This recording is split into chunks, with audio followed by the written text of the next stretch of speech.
અહેમદાબાદ મિત્ર ન્યૂઝમાં આપનું સ્વાગત છે।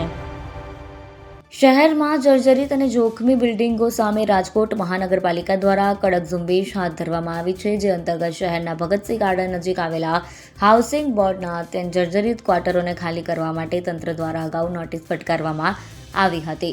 જો કે રહીશો દ્વારા ક્વાર્ટર ખાલી ન કરાતા મહાનગરપાલિકાની ટીમ પોલીસ બંદોબસ્ત સાથે ક્વાર્ટરોના નળ અને વીજળીના કનેક્શન કાપવા માટે ઘટના સ્થળે પહોંચી હતી।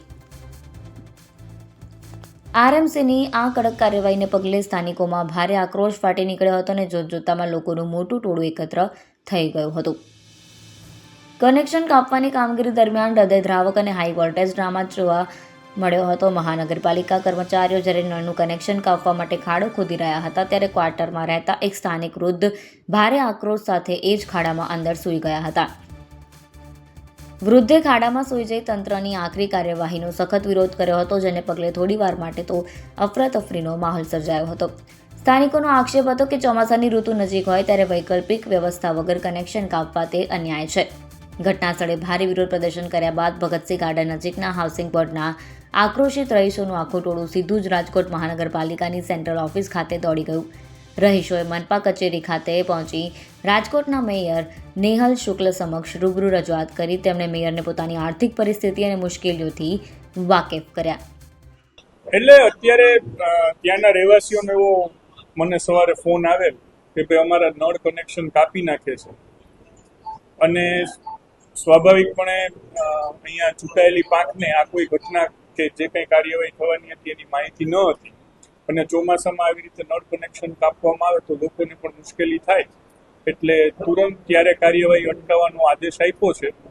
અને માહિતી લઈ અને અત્યારે બધા રહેવાસીઓ આવ્યા એના આધારે માહિતી પણ અમને મળી છે। અમારા ત્યાંના ચૂંટાયેલા કોર્પોરેટરોએ પણ માહિતી આપી છે। એટલે એકચ્યુઅલમાં પ્રોપર્ટી ગુજરાત હાઉસિંગ બોર્ડની છે। કોર્પોરેશનને પ્રોપર્ટીના સ્ટ્રક્ચર સાથે સીધું કોઈ લેના દેના છે નહીં, પરંતુ નબળા બાંધકામને લીધે કોઈ જાનહાનિ ન થાય આ માટેનો જે વિષય છે એની તકેદારી લેવી જરૂરી છે। એટલે એના માટે કે લોકોનું એફિડેવિટ માંગ્યું છે, એફિડેવિટ આપી દેશે, એના આધારે નક્કી કરશું કે કોના મકાન ઉપર કઈ કાર્યવાહી કરી।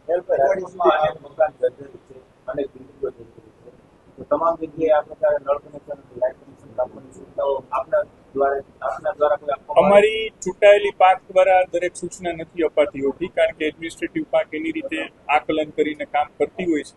ચૂંટાયેલી પાંખનો સમય મર્યાદા નિશ્ચિત હોય છે, એટલે બદલાતી રહેતી હોય, એટલે જૂની બોડીમાં કોઈ નિર્ણય લેવાનો હોય તો કદાચ નવી બોડીને ના ખબર, પરંતુ વહીવટી પ્રક્રિયા છે અને હંમેશા લોકોના હિતને ધ્યાનમાં રાખીને કામ કરતા હોય છે, માટે અત્યારે આ નિર્ણય લીધો છે। હવે આ લોકોને કેટલો સમય આપવાનો? એ લોકોએ દિવાળી સુધીનો માંગ્યો છે, 3 મહિનાનો, 4 મહિનાનો, તો સ્વાભાવિક છે રિપેરિંગ કરવામાં એટલો જાય, પરંતુ સૌથી અમારે સુનિશ્ચિત એ કરવાનું છે કે કોઈને કંઈ ઈજા ન થાય કે જાનહાનિ ન થાય, એ સુનિશ્ચિત કરીને જે કંઈ નિર્ણય લેવાનો હશે લેશું। અધિકારીઓને કોઈ સૂચના આપશો કે ચોમાસા દરમિયાન મકાન પાડવાના છે? સ્વાભાવિક છે, મકાન ન પાડે એવો સુપ્રીમ કોર્ટનો પણ ગાઈડલાઈન છે।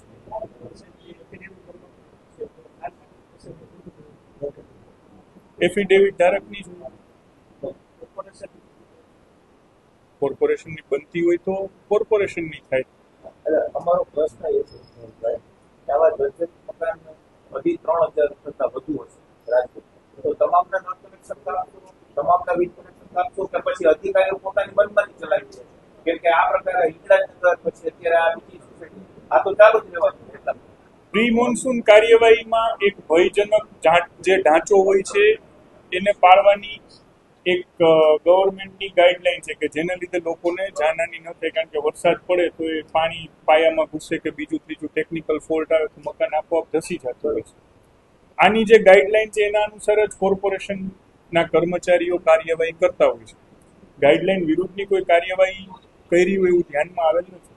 નળ કનેક્શન કાપવા એવું કોઈ ગાઈડલાઈન નથી, એ તો કોઈ એની સૂચના નળ કનેક્શન જ્યારે તમે મકાન પાડવાનો નિર્ણય થયો હોય તો સ્વાભાવિક છે કે એમાં રહેતા લોકો છે એમને બહાર દેવાની, એમનો માલ સામાન ફેરવવાની બધી કાર્યવાહી કરવાની હોય છે, એના આધારે કરેલી કાર્યવાહી હોવી જોઈએ।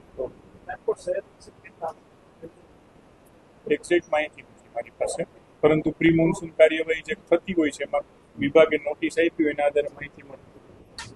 અહેમદાબાદ મિત્ર ન્યૂઝની યુટ્યુબ ચેનલને સબસ્ક્રાઇબ કરો અને બેલ આઇકોન જરૂરથી દબાવો, જેથી દરેક મહત્ત્વના વિડીયોની નોટિફિકેશન તમને મળતી રહે.